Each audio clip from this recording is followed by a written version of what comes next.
This is Rummy's Corner.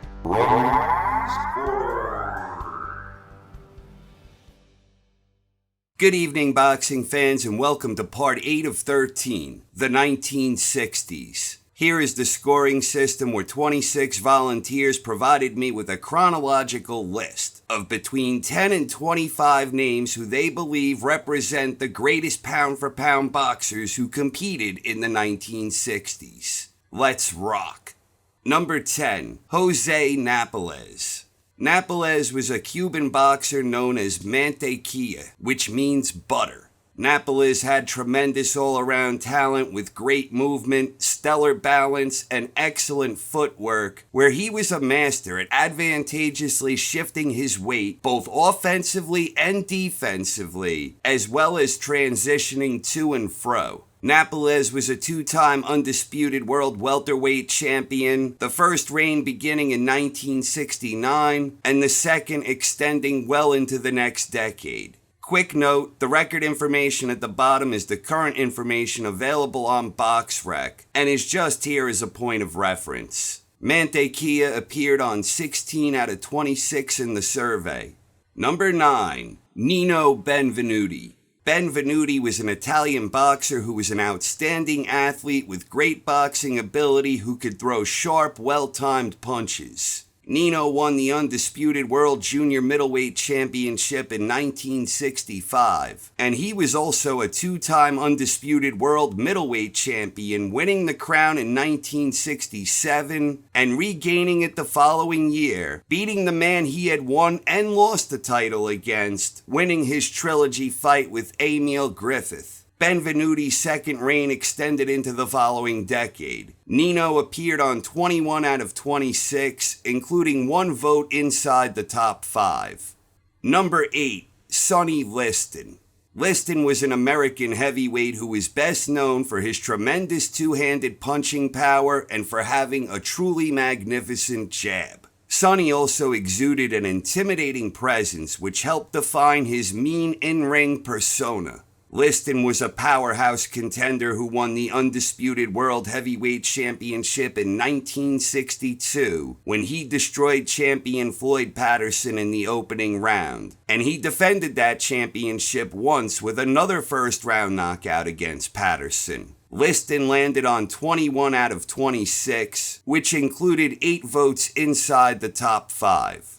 Number 7, Fighting Harada. Harada was a Japanese boxer who was known for his energetic, fast-paced style, where he could transform into a literal whirlwind of activity where he had an uncanny ability to throw accurate punches in bunches when on the attack. Harada won the undisputed World Flyweight Championship in 1962, and in 1965 he captured the undisputed World Bantamweight Championship. This was the first time in this exercise where we had an actual tie in the point total, with Harada and Liston both having the same tally. But Harada captures the number 7 spot based on the tie-breaking criteria, with Harada having 11 votes inside the top 5, whereas Liston had 8.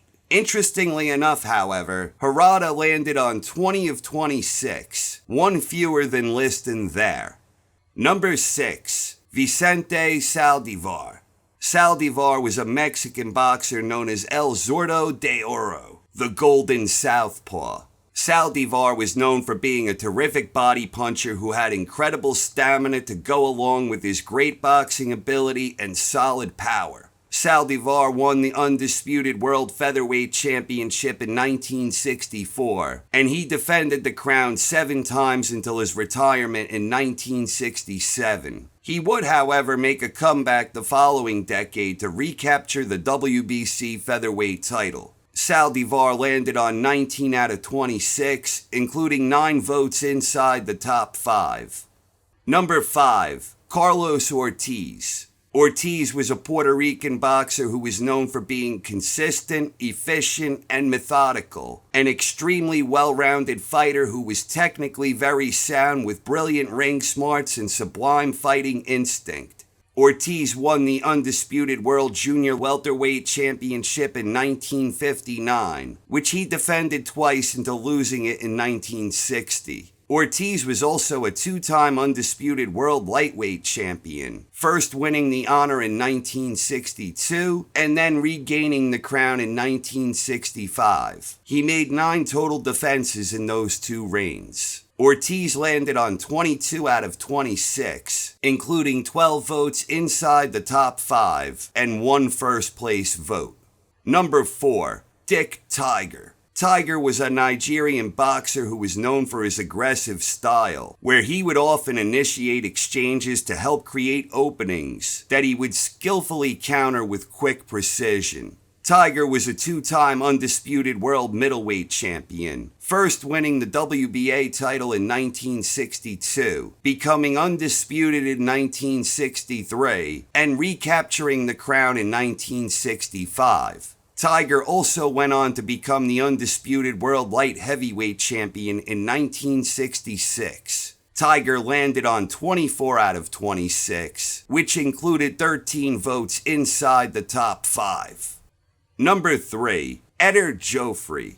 Jofre was a Brazilian boxer known as Galinho de Ouro, the Golden Rooster. His calculating style was both patient and methodical, where he could do everything well, being a complete and versatile boxer-puncher. Jofre won the NBA bantamweight title in 1960, and by 1962 he had established undisputed supremacy. In total, he made 8 title defenses, and he is widely viewed as the greatest bantamweight of all time. Jofre would also go on to win a championship at featherweight the following decade. Jofre appeared on 21 out of 26, including 14 votes inside the top 5 and 1 first-place vote.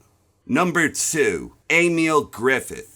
Griffith was an American boxer who had a clever style where he could box, he could slug, and he was extremely quick and smart, with the added bonus of unwavering determination which further amplified his all-around attributes and abilities. Griffith was a 3-time undisputed world welterweight champion, and he was a 2-time undisputed world middleweight champion, all of this happening between 1961 and 1968. Griffith landed on a perfect 26. He received 19 mentions inside the top 5, and he also got 1 first-place vote.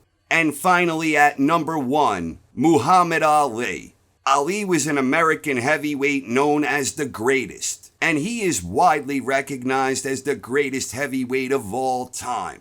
Ali possessed a unique combination of speed, movement, and accuracy that beautifully blended with his exceptional ring intelligence, his relentless heart and determination, and his uncanny ability to adapt and improvise whenever things weren't going his way. Ali won the undisputed World Heavyweight Championship in 1964, and he made 9 title defenses before his boxing license was suspended in 1967, which kept him out of action for the remainder of the decade. Ali would return, however, the following decade, which I'm guessing will be a topic for discussion in the next edition. Ali landed on a perfect 26. He was a unanimous choice for top 5 among all 26, and he finished the survey with 23 first-place votes. Here is the final top 10 list from the 1960s. Just missing the cut was Bob Foster at number 11, and others just below him included Smokin' Joe Frazier, Jose Torres, and Luis Rodriguez, each of whom had over 500 points. A few things jumped out to me on this one. For starters, this was the first decade where we had no top 10 carryovers from the previous decade. Between the 1890s and the 1950s, there were 12 different boxers who appeared on the top 10 in multiple decades. But no one from the 1950s crossed over here into the 1960s. That to me symbolizes a true changing of the guard among the very elite, where there is a clearer divide that exists between the 50s and 60s than any previous decades as it pertains to the arbitrary, tangible stretch of time that each edition of the survey considers. I'm not sure if this is especially significant, but I find it interesting all the same. Another thing that jumped out to me was that this was the fewest number of US-born boxers to appear in the top 10 since the debut edition that was dedicated to the 1890s. In both instances, the 1890s and the 1960s, 4 of the top 10 boxers were American-born, with every other decade in between having more. Again, not sure that this is especially significant, but it is interesting all the same to me. This is also the first time we have had a career professional heavyweight land the top spot. Previously, we had former world heavyweight champion Bob Fitzsimmons, who was boxing's first ever 3-division world champion, and in the 1910s we had the great Sam Lankford, who effectively competed anywhere he could between lightweight and heavyweight during his 24-year career. And of course, Archie Moore, the old mongoose, he had a great run at heavyweight which earned him 2 title shots. And also the man, the myth, the legend, the one and only Harry Greb. So we have had other legends who competed at heavyweight to land the top spot, but Ali is the first boxer to land the top spot who competed exclusively at heavyweight throughout his entire professional career. This I do find somewhat significant, because the pound-for-pound concept generally tends to favor non-heavyweights historically, and when heavyweights do enter the discussion, it's usually the multi-divisional variety like Fitzsimmons, Lankford, Greb, and the old mongoose, or even Usyk today. Ali has also become just the 4th winner in the survey to unanimously appear inside the top 5 according to each volunteer in each of the respective surveys. The other winners who did this include Bob Fitzsimmons from the 1890s, Joe Gans from the 1900s, Sugar Ray Robinson from the 1940s, and now we have Muhammad Ali in the 1960s. And then Ali became the 12th example of a boxer averaging over 100 points per volunteer, entering exclusive company. This is an interesting elite boxing club I have been casually tracking. Even though I haven't been strictly tracking averages, a quick glance multiplying the list number times 100, you can still visually track it. In the 1890s, we saw it twice. Number 2, Tommy Ryan, and number 1, Bob Fitzsimmons. The 1890s was the first decade we examined in this survey exercise. Then in the 1900s, we had the great Joe Gans hitting the mark.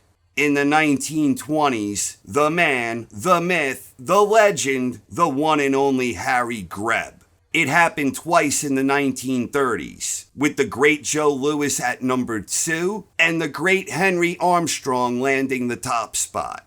It happened twice again in the 1940s, where Joe Louis again hit the mark, as did the great Sugar Ray Robinson. Then in the 1950s, it happened 3 more times, with Rocky Marciano being the only man to date to hit that mark with a number 3 finish. Then the great Sugar Ray once again hit the lofty mark, finishing 2nd, and the top spot went to Archie Moore, the old mongoose. Now that 1950 survey was easily the tightest 3-way race we have ever had for the top spot. And then here again in the 1960s, Muhammad Ali represents the 12th time someone has achieved the mark, and technically he becomes the 10th member of the exclusive club, because both Joe Louis and Sugar Ray Robinson did it twice.